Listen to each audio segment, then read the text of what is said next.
Shalom semuanya. Tahun 2021 adalah tahun integritas. The year of integrity. Sekali lagi kita katakan bersama-sama. Tahun 2021 adalah tahun integritas. The year of integrity. Definisi integritas menurut Westminster Dictionary of Theological Terms adalah sebuah istilah teologis untuk menunjukkan kemurnian dan kejujuran sebagaimana manusia diciptakan dalam rupa dan gambar Allah. Dosa mengakibatkan manusia yang diciptakan menurut gambar dan rupa Allah itu menjadi rusak. Pada saat kita menjadi orang yang percaya melalui proses pengudusan atau sanctification, gambar dan rupa Allah dikembalikan lagi, yaitu dijadikan serupa dengan gambar Yesus. Oleh karena itu, kita harus mau diproses oleh Allah. Dalam etika, integritas adalah ketaatan dalam prinsip dan karakter moral yang dibentuk dalam hati nurani Kristen. Panutan kita untuk menjadi orang yang berintegritas adalah Tuhan Yesus. Sebab dialah the man of integrity. Dengan perkataan lain, Tuhan memberikan tema tahun integritas untuk tahun 2021. Sebenarnya Tuhan mau berbicara kepada kita agar kita menjadi serupa dengan gambarnya, yaitu menjadi murid Tuhan Yesus. Sesuai dengan perintah Tuhan Yesus yang kita kenal sebagai amanat agung dalam Matius 28 ayat 19 dan 20. Kita diperintahkan untuk pergi dan menjadikan semua bangsa itu murid Tuhan Yesus. Karena itu kita harus menjadi murid Tuhan Yesus. Dan murid Tuhan Yesus pasti menginjil.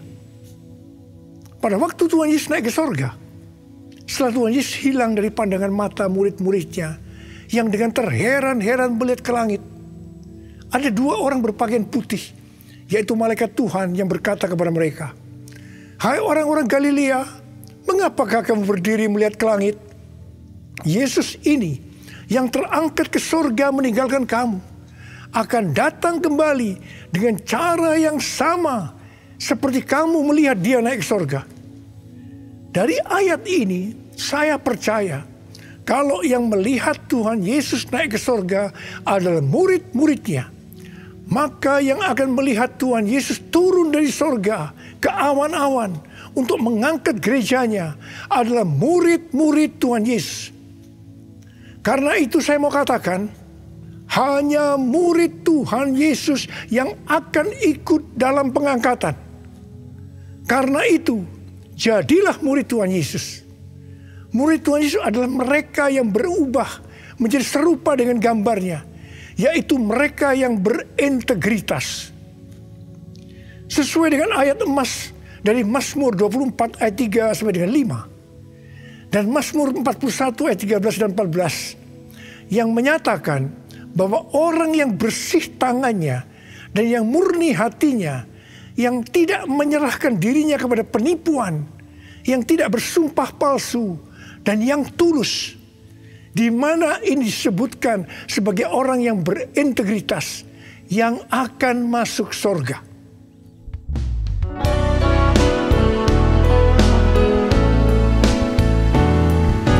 Ku mau sepertimu Yesus, disempurnakan selalu dalam segenap jalanku, memuliakan namamu, memuliakan namamu, memuliakan namamu.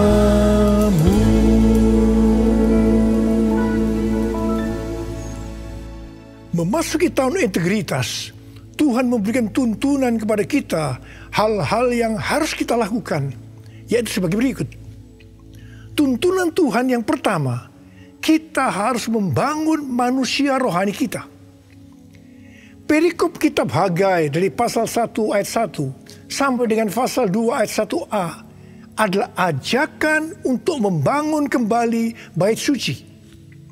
Tuhan berfirman melalui Nabi Hagai kepada Zerubabel bin Shealtiel, Bupati Yehuda, dan Yosua bin Yosadak imam besar untuk mengajak bangsa Israel membangun kembali bait suci. Tuhan menegur orang Israel karena mereka hanya sibuk membangun rumahnya sendiri. Tetapi rumah Tuhan tidak dibangun dan tetap menjadi reruntuhan. Tuhan berkata kepada orang Israel, "Karena itu lihatlah keadaan dirimu. Kamu menabur banyak tetapi membawa pulang hasil sedikit. Kamu makan tetapi tidak sampai kenyang. Kamu minum tetapi tidak sampai puas. Kamu mendapat upah tetapi tidak pernah cukup, karena seperti ditaruh dalam pundi-pundi yang berlobang. Banyak pengeluaran yang tidak terduga, seperti sakit, penyakit, dicuri, ditipu, dirampok, dan lain-lain." Teguran yang sama Tuhan berikan kepada kita, karena hari-hari ini banyak di antara kita hanya sibuk membangun keperluan-keperluan kita secara jasmani. Sedangkan manusia rohani kita tidak dibangun, tidak diperhatikan. Pertanyaannya, bagaimana dengan keadaan saudara? Apakah keadaan saudara seperti bangsa Israel pada waktu itu? Tuhan berkata kepada bangsa Israel bahwa kalau mereka membangun rumah Tuhan, maka mereka akan diberkati. Tuhan akan menggoncangkan langit dan bumi, laut dan darat. Tuhan akan menggoncangkan bangsa-bangsa, sehingga barang-barang yang indah-indah di bangsa-bangsa akan datang mengalir memberkati mereka. Tuhan berkata, "Kepunyaankulah perak, kepunyaankulah emas."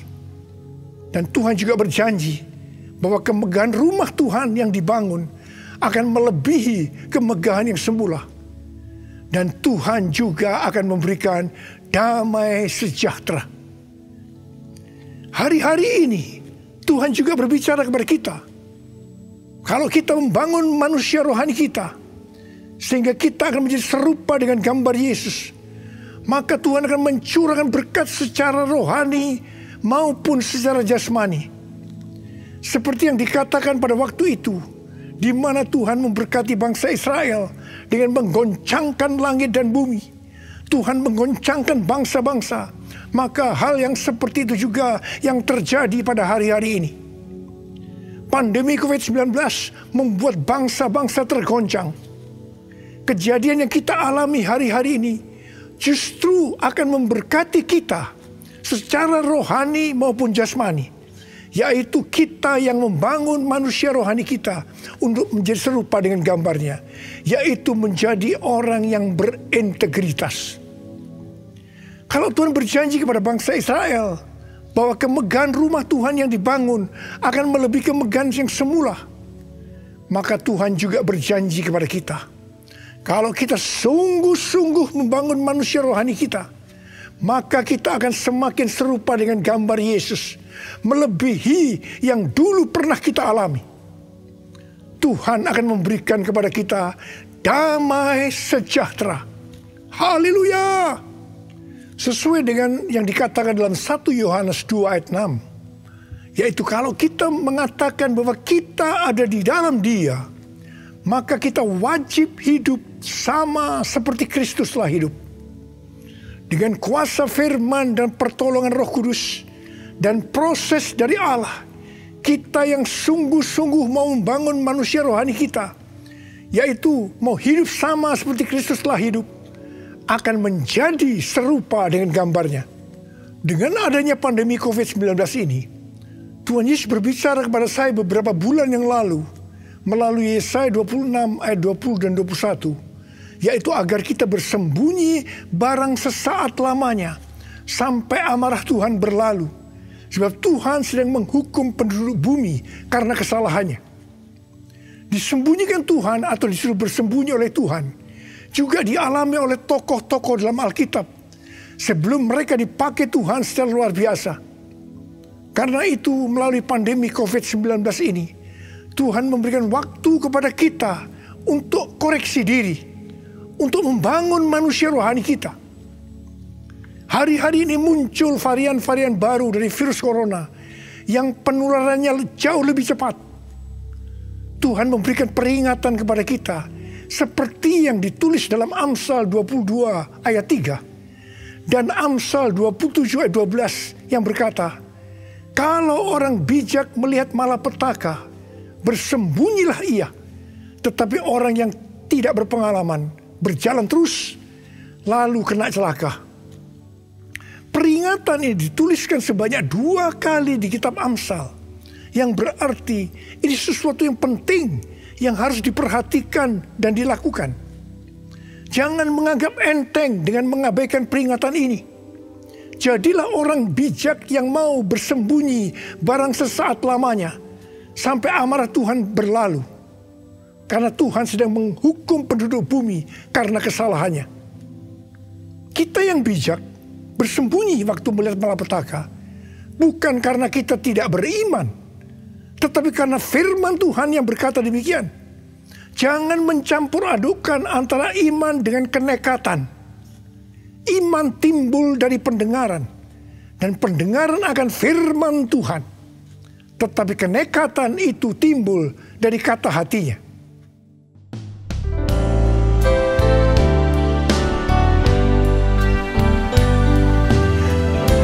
Ya Tuhan, ku percaya, aku percaya.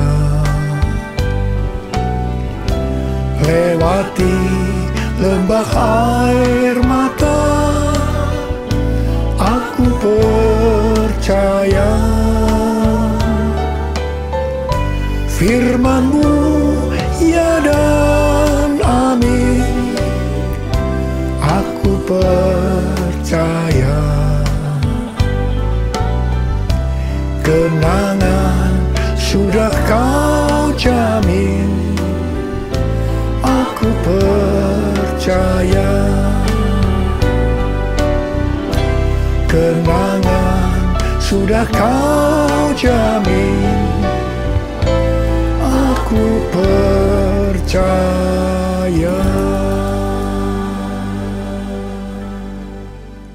Tuntunan Tuhan yang kedua yang harus kita lakukan dalam tahun integritas ini, bahwa kita harus memberikan yang terbaik untuk Tuhan. Roma 12 ayat 1 berkata, karena itu saudara-saudara, demi kemurahan Allah, aku menasihatkan kamu, supaya kamu mempersembahkan tubuhmu sebagai persembahan yang hidup, yang kudus, dan yang berkenan kepada Allah. Itu adalah ibadahmu yang sejati. Ada pertanyaan, mengapa kita diminta untuk mempersembahkan yang terbaik untuk Tuhan dengan cara mempersembahkan tubuh ini sebagai persembahan yang hidup, yang kudus, dan yang berkenan kepada Tuhan? Jawabannya adalah karena kemurahan Allah kepada kita. Di mana Bapa memberikan anak yang tunggal untuk menebus dosa-dosa kita. Dengan cara Tuhan Yesus harus mati dengan penderitaan yang luar biasa. Dia dikuburkan, tetapi pada hari yang ketiga Dia dibangkitkan. Ini merupakan pemberian yang terbaik dari Allah kepada kita umat manusia. Jadi karena Allah memberikan yang terbaik buat kita, maka kita diminta untuk mempersembahkan yang terbaik untuk Dia. Di mana sebenarnya kita tidak bisa mengembalikan apa yang Tuhan berikan kepada kita. Persembahan kepada Tuhan bisa berupa ucapan syukur, pujian dan penyembahan, taat kepada firman-Nya, melayani pekerjaan Tuhan, serta mempersembahkan persembahan berupa materi. Persembahan secara materi berupa persembahan khusus, persembahan persepuluhan, persembahan sulung yang merupakan bukti ketaatan kita kepada firman Allah melalui gereja tempat kita tertanam. Respon dari orang percaya terhadap persembahan yang terbaik secara materi biasanya ada 3. Respon pertama, bagi mereka yang memiliki hubungan yang intim dengan Tuhan, akan memberikan dengan standar yang tinggi, yaitu senantiasa berupaya untuk memberikan yang terbaik untuk Tuhan.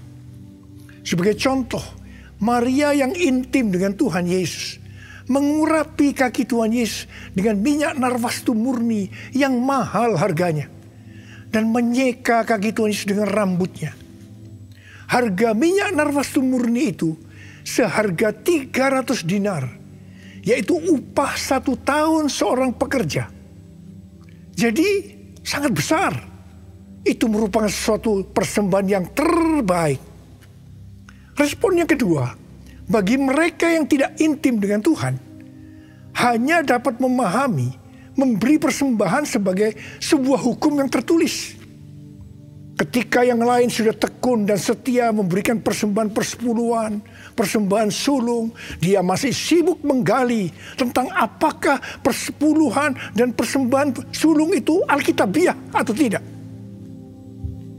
Respon yang ketiga, bagi mereka yang cinta uang dan pencuri kas milik Tuhan, seperti Yudas Iskariot, akan mengkritik orang seperti kepada Maria, yang memberikan persembahan yang terbaik kepada Tuhan, yaitu minyak narwastu yang mahal harganya.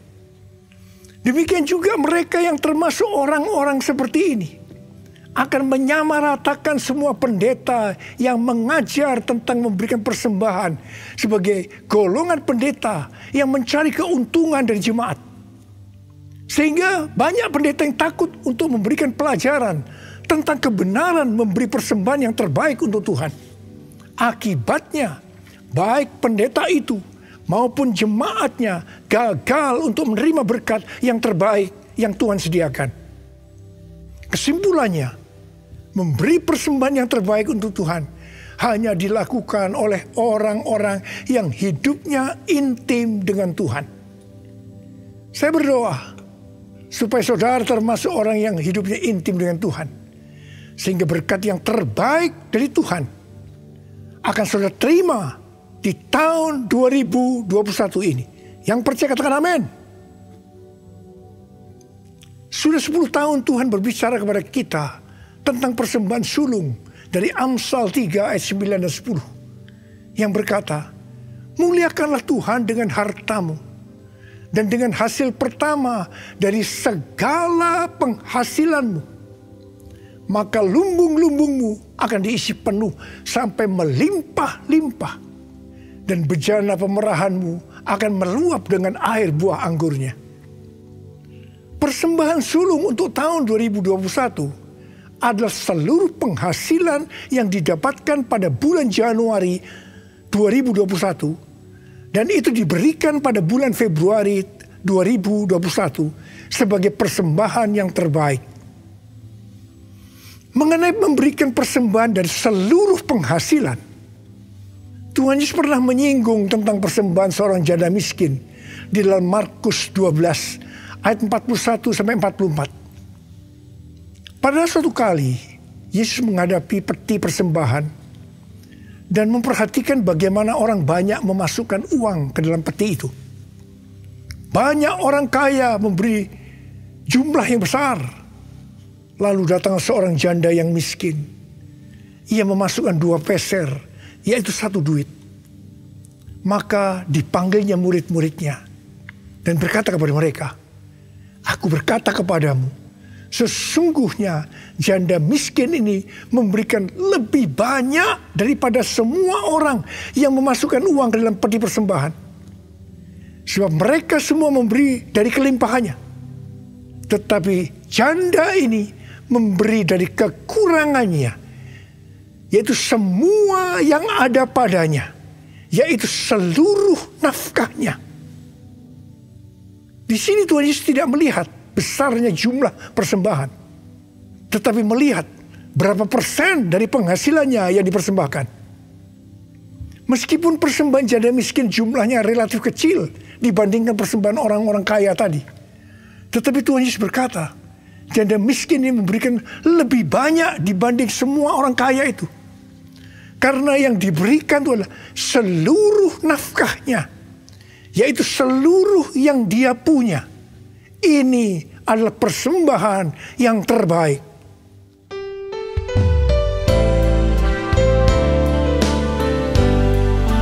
Segalanya yang ku miliki, semuanya daripadamu, kan ku bawa persembahanku yang terbaik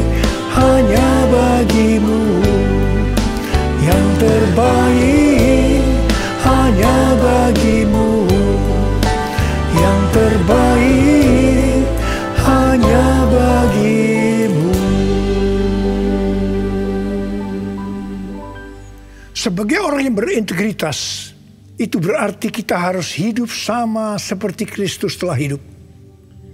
Jadi, kalau Tuhan Yesus memberikan yang terbaik buat kita, maka kita pun harus memberikan persembahan yang terbaik buat Tuhan. 1 Yohanes 3 ayat 16 berkata, demikianlah kita ketahui kasih Kristus, yaitu bahwa Ia telah menyerahkan nyawanya untuk kita. Jadi, kita pun wajib menyerahkan nyawa kita untuk saudara-saudara kita. Wahyu 12 ayat 11 berbunyi sebagai berikut. Dan mereka mengalahkan dia, yaitu iblis, oleh darah anak domba dan oleh perkataan kesaksian mereka. Karena mereka tidak mengasihi nyawa mereka sampai ke dalam maut. Sesuai dengan Wahyu 12 ayat 11 tadi, kita mengalahkan iblis oleh darah anak domba dan oleh perkataan kesaksian kita. Karena kita tidak mengasihi nyawa kita sampai ke dalam maut.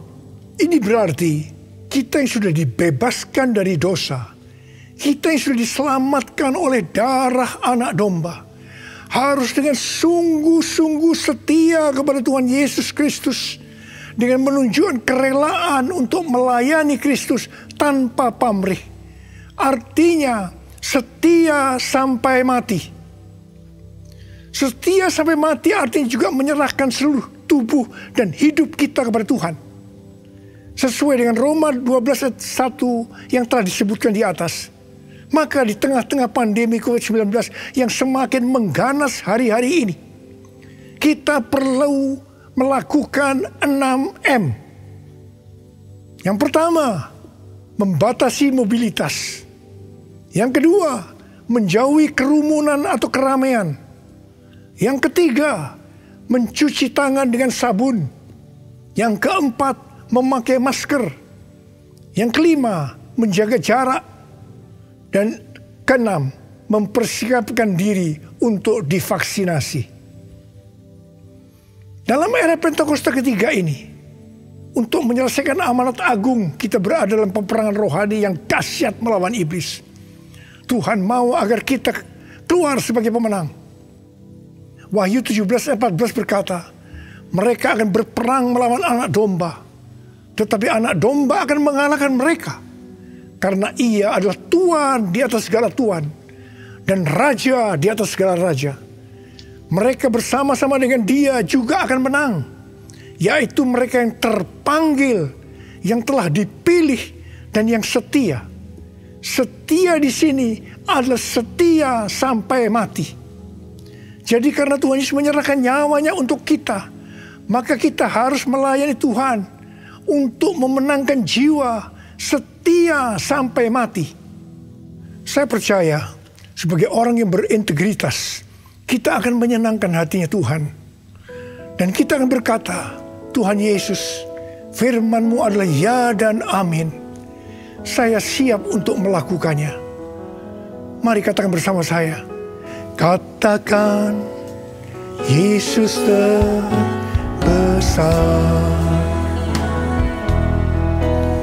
Katakan, Dia cintaku.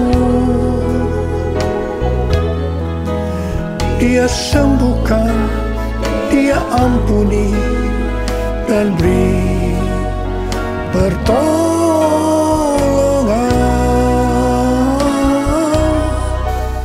Katakan, Dia tak berubah. Mari kita berdoa. Angkat tangan saudara. Kita berbahasa roh. Yang sudah berbahasa roh, berbahasa roh. Yang belum berbahasa roh, jangan diam. Katakan haleluya. Haleluya. Oh,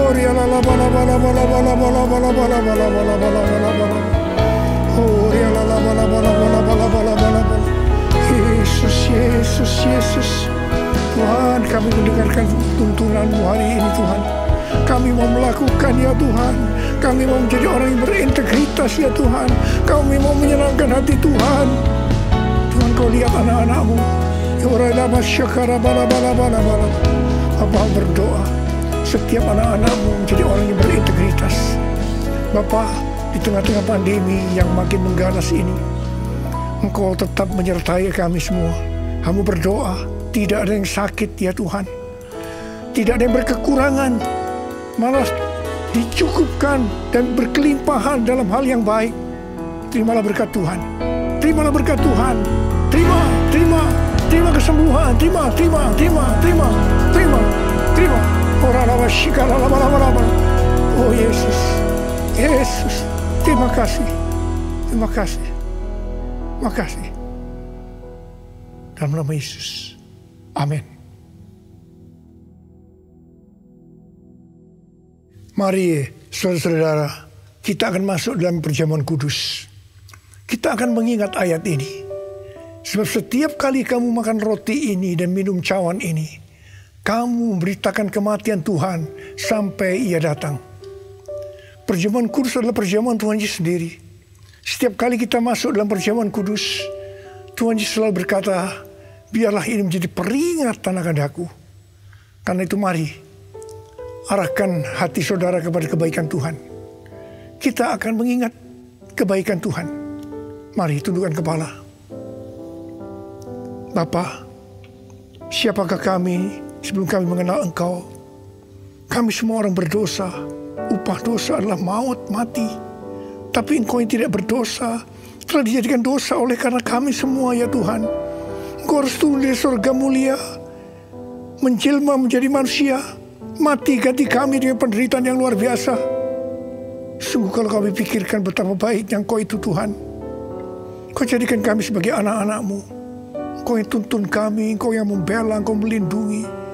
Engkau juga menegur kalau kami salah. Engkau menyembuhkan kami. Tuhan, terima kasih. Terima kasih buat kebaikan Tuhan. Terima kasih ya Tuhan. Terima kasih. Bapa, terima kasih. Engkau akan memberkati kami ya Tuhan melalui perjamuan kudus.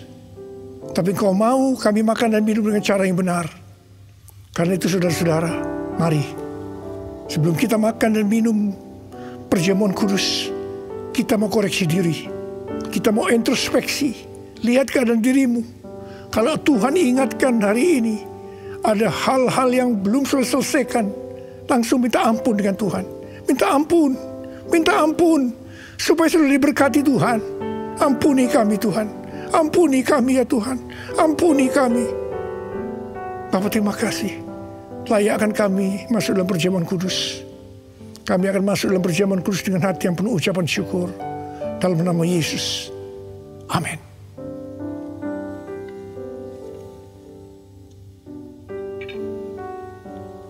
Sekarang mari angkat roti di tangan kanan saudara tinggi-tinggi. Sebab apa yang telah kuteruskan kepadamu telah aku terima dari Tuhan. Yaitu bahwa Tuhan Yesus pada malam waktu Ia diserahkan mengambil roti. Dan sesudah itu Ia mengucap syukur atasnya. Dia memecah-mecahkannya dan berkata, inilah tubuhku yang diserahkan bagi kamu. Perbuatlah ini menjadi peringatan akan aku. Saudara kasih Tuhan, bukankah roti yang kita pecah-pecahkan ini adalah persekutuan kita dengan tubuh Kristus? Mari kita makan dalam nama Yesus.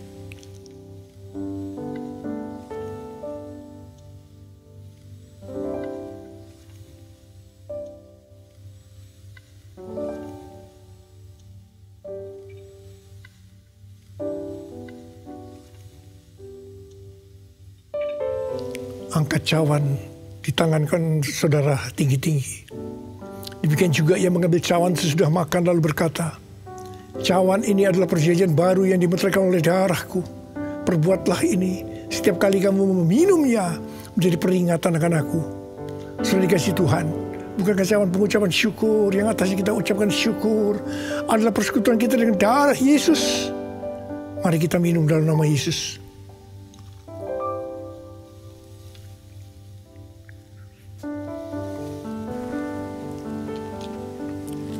Angkat tangan saudara. Ucapkan syukur dengan suara. Jangan diam. Oh Tuhan, terima kasih ya Tuhan. Terima kasih. Terima kasih ya Tuhan. Terima kasih. Kami mau bersyukur padamu Tuhan. Sebab Engkau baik. Bahwasanya untuk selama-lamanya kasih setiamu ya Tuhan. Ya Tuhan. Oh, raba-raba-raba, kami bersyukur. Kami mengucap syukur dan terima kasih ya Tuhan. Terima kasih Yesusku, terima kasih Yesusku. Puji syukur hanya bagi Tuhanku. Terima kasih Yesusku, terima kasih Yesusku. Puji syukur hanya bagi Tuhanku. Terima kasih Yesusku, terima kasih Yesusku. Puji syukur hanya bagi Tuhanku. Terima kasih Yesusku, terima kasih Yesusku. Puji syukur hanya bagi Tuhanku. Puji syukur hanya bagi Tuhanku.